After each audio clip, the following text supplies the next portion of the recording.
Aya baba tani. Ninze His Royal Highness banamwita Ayubu Woguma Ntimbe wa Butembe.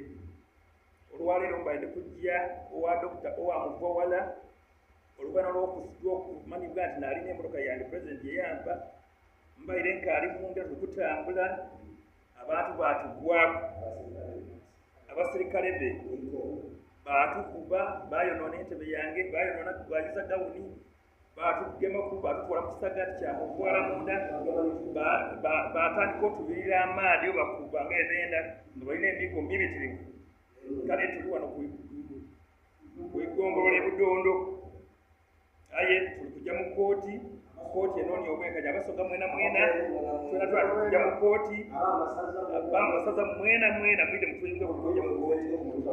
Yes.